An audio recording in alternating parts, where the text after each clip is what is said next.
কর্তামশাই মাছ কাটছে দেখো বন্ধুরা, আমি কি এইভাবে কাটতে পারি? দা দিয়ে বটিটা ভেঙে গেছে, এই যে দেখো বটিটাই ভেঙে পড়ে আছে। আর এদিকে আমাকে বলছে মাছটা কাট, ধরে দিয়েছি, কেন কি মাঠে কিষেন আছে তো ওই জন্য টাইম পাচ্ছে না।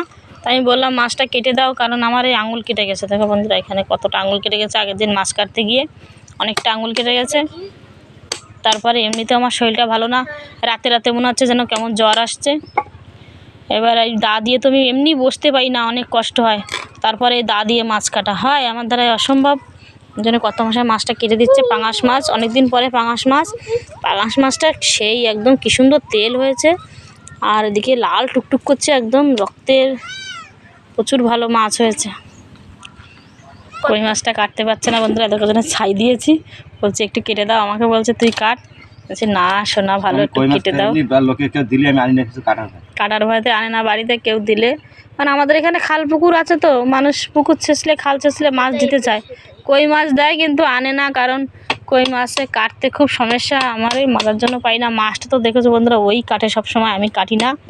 তা কই মাছটা কেটে দিচ্ছে এই যে। আর এই যে মাছ কাটা হয়ে গেছে, কি সুন্দর লাগছে মাছটা। বন্ধুরা দেখে কমেন্ট করে জানাও তো মাছটা দেখে কেমন লাগছে, খেতে কেমন হবে। মাছটা কাটা হয়ে গেছে, এখন মাঠে চলে যাবে।